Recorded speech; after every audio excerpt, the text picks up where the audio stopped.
면세점에서 수천만 원대의 명품 시계를 훔친 중국인이 유치장에서 자해 행위를 하는 사건이 발생했습니다. 경찰은 이 같은 사실을 철저히 숨겨온 것으로 드러났습니다. 투자진흥직으로 지정된 호텔 대표가 대출 사기 혐의로 검찰의 수사를 받아오다 스스로 목숨을 끊었습니다. 투자진흥지구 관리에 문제가 있다는 지적이 나오고 있습니다. 중산 간 난개발 논란이 일고 있는 상가리 관광지 개발 사업이 세 번째 재심의 끝에 환경 영향 평가를 통과했습니다. 그런데 심의 직전 평가위원이 대폭 교체돼 논란이 일고 있습니다. 최근 건물 높이를 낮추기로 한 드림타워가 실제 건물 면적은 달라지지 않은 것으로 드러났습니다. 카지노 관리감독 조례안도 실효성이 없다는 비판이 도의회에서 제기됐습니다. 여러분 안녕하십니까? 뉴스데스크 제주입니다. 중국인들이 면세점에서 수천만 원짜리 명품 시계를 훔치는 사건이 발생했는데요. 경찰에 붙잡힌 중국인이 유치장 안에서 자해를 하는 일이 벌어졌습니다. 그런데 경찰은 언론은 물론 중국 쪽에도 이런 사실을 숨겨온 것으로 드러났습니다. 이소연 기자가 단독 취재했습니다. 중국인 33살 A모 씨 등 4명이 절도 혐의로 체포된 건 지난 10일. 이들은 외국인 면세점에서 2,500만 원짜리 명품 시계 2개를 훔쳤습니다. 곧바로 출국하려던 중국인들은 CCTV에 범행 장면이 찍히는 바람에 제주공항에서 면세점 직원들에게 붙잡혀 경찰에 넘겨졌습니다. 트럭을 열어서 보여주니까 별로 마음에 안 든다고 하니까 다시 열쇠를 잠그고 열쇠 보관함에 넣은 걸, 그러니까 엄마나 그 어른들이 직원들을 반대편으로 불러가지고 막 이렇게 하는 찰나에 이 꼬마는 뒤로 돌아와가지고. 그런데 제주 동부경찰서 유치장에 수감된 중국인 A씨는 사흘 만인 지난 13일 자해 행위를 내 병원으로 이송됐습니다. 자신이 갖고 있던 입술보호제에 예리한 봉끝으로 손목을 그어 상처를 낸 겁니다. 유치장에 수감될 때 자살 도구로 쓰일 수 있는 물건은 경찰이 반드시 보관해야 합니다. 돈이나 이런 부분에 자해를 한다거나 다른 사람한테 해를 가할 수 있는 물건들이야 이제 반입이 금지가 되지만, 그거는 입술이 가르겠다고 하는 그 부분은 딱히 위험성이 있는 물건은 아니거든요. A씨는 다행히 큰 상처를 입지 않아 유치장으로 돌아갔지만 경찰은 이 같은 사실을 철저히 숨겨왔습니다. 전화 통화하지 말라고 막 계속 방송되고 했다. 그것 때문에? 특히 경찰은 중국인들을 체포한 사실은 중국 영사관에 통보했지만 자해와 병원 치료 사실은 알리지 않았다 뒤늦게 항의를 받기도 했습니다. 한편 경찰은 유치장 내부 CCTV를 분석하고 피의자 관리에 문제가 없었는지에 대해 감찰 조사를 벌이고 있습니다. MBC 뉴스 이소연입니다. 최근 투자진흥지구가 세금만 감면받고 투자는 제대로 하지 않는다는 이른바 먹튀 논란이 일고 있는데요. 사기 대출로 호텔을 짓고 투자진흥지구로 지정받은 사업자가 스스로 목숨을 끊는 일까지 벌어졌습니다. 김현선 기자가 보도합니다. 투자진흥지구로 지정된 서귀포 시내의 고급 호텔입니다. 이 호텔 대표인 55살 김모 씨가 숨진 건 지난 14일. 서귀포시 중문동에 있는 한 다세대 주택에서 목을 맨 채 발견됐습니다. 경찰은 가족 등에게 유서를 남긴 점 등으로 미뤄 스스로 목숨을 끊은 것으로 보고 있습니다. 지금 함께 구두방을 쓰는데 부사님하고 조금 아는 관계인 것 같은데, 낮에 이제 우리 숙소에 문이 열려있다 보니까 이 구두방에 들어가서 그렇게. 숨진 김 씨는 지난 2012년 호텔 건설 자금 20억 원을 대출받은 것과 관련해 지난달부터 사기 혐의로 검찰 수사를 받아왔습니다.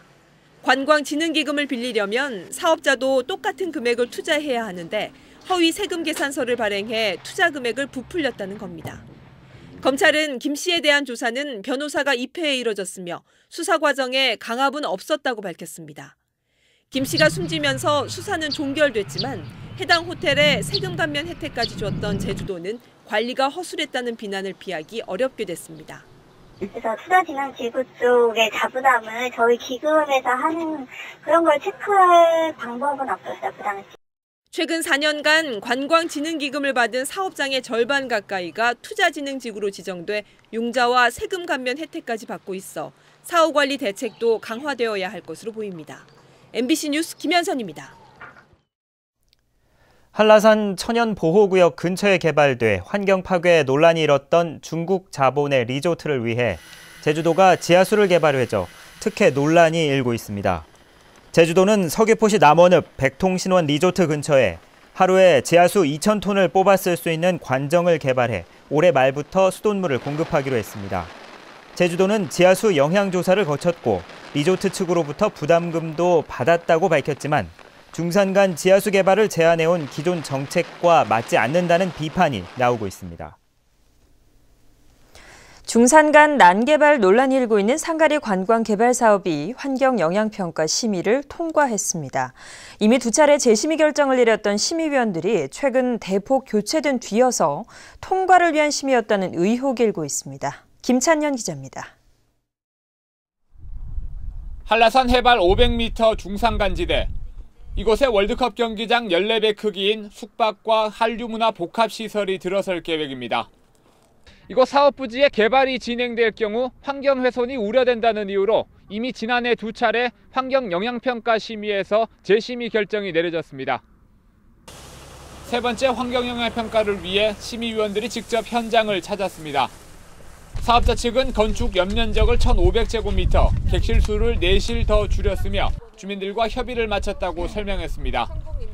하지만 주민들은 사업자와 협의가 없었고 일방적인 결정이라며 강한 불만을 드러냈습니다.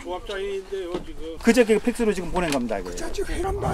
아니 그런 거는 제가 지금 목장 조합장입니다. 예, 알고 있습니다.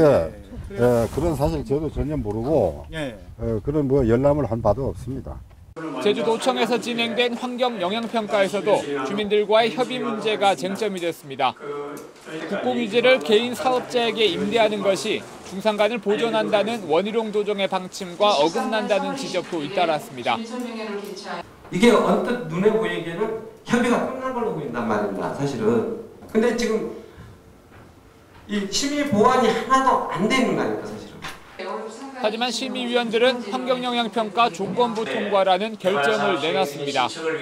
주민들의 강한 반대와 여전한 논란 속에서도 이런 결정이 나오면서 최근 심의위원이 70% 이상 교체된 것이 통과를 위한 사전 절차였다는 의혹까지 나오고 있습니다.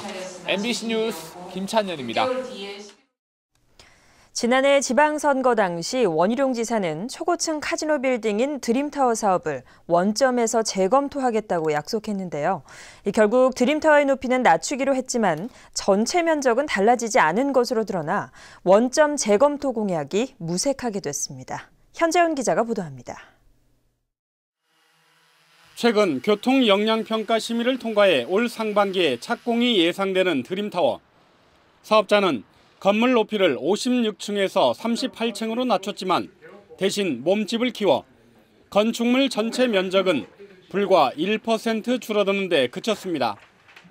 이 때문에 지방선거 당시 원점 재검토하겠다는 원희룡 지사의 약속이 사실상 거짓말이 아니냐는 비판이 도의회에서 제기됐습니다. 내용은 높이는 줄였지만 몸집은 키워 면적은 안 줄이고 카지노는 공개적으로 얻을 수 있는 기회니 얼마나 특혜성이 아닌가 의문입니다. 이미 허가가 나간 사업장이었기 때문에 투자자가 손해를 보게 되는 부분에 대해서는 그런 어려움들은 저 또한 도민의 혈세로 손해배상을 해야 됩니다. 현실을 놓고 얘기를 하셔야죠, 의원님.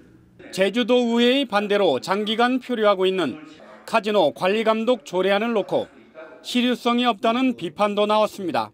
조사 연구 기능이 거의 전부라고 보고, 그리고 지금 지사님을 못 믿는 게 아니라 지금 도지사님들이 마음대로 좌지우지할 수 있는 그런 전문 정도의 기구라고 보거든요. 조례가 없으면 현재의 감독권을 가지고 더 마음대로 할 수 있습니다. 도지사의 감독권을 어떤 식으로 행사할지에 대해서 그 절차와 근거 규정을 의회에서 만들어달라는 겁니다. 한편 원 지사는 한라산신제 등 통상 도지사가 집전하는 재관을 맡지 않은 것은 기독교 신자로서 종교적 가치관 때문이라고 공식 해명했습니다. MBC 뉴스 현재훈입니다. 주말에 봄나들이 가볼까 하시는 분들 많을 텐데요. 하지만 내일은 돌풍과 벼락을 동반한 꽤 많은 비가 오겠습니다. 자세한 이번 주말과 휴일 날씨를 송현희 기상캐스터가 전해드립니다. 네, 주말인 내일 외출하실 때 우산을 꼭 챙기셔야겠습니다. 낮부터 비가 시작되겠는데요.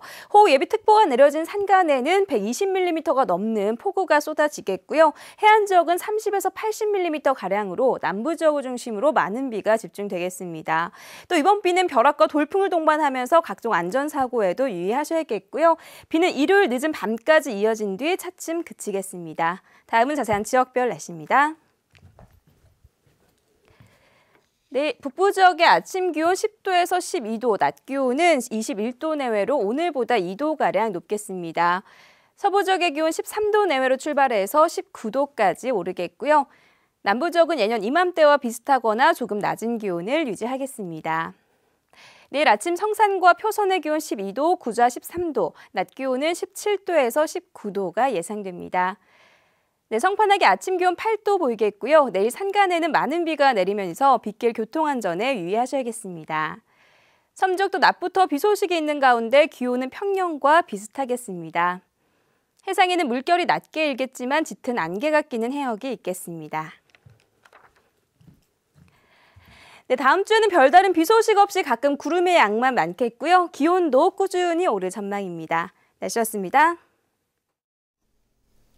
제주시 서부 지역 중학생들의 통학 불편을 해소하기 위해 학군을 조정하거나 학교를 신설하는 방안이 검토되고 있습니다. 한국자치경제연구원은 오늘 열린 공청회에서 3가지 학군 조정안과 함께 학교 신설과 이설도 검토해야 한다는 연구 결과를 발표했습니다. 제주도교육청은 학부모들의 의견을 수렴해 오는 7월 최종안을 확정한 뒤 내년부터 적용합니다. 오늘 오후 2시 40분쯤 제주시 한경면 조수리 입구 교차로 부근에서 달리던 오토바이와 공사장에서 후진하며 도로로 나오던 크레인 차량이 충돌했습니다. 이 사고로 오토바이 운전자 48살 조모 씨와 함께 타고 있던 아내 42살 김모 씨가 숨졌습니다. 뉴스데스크 제주였습니다. 고맙습니다.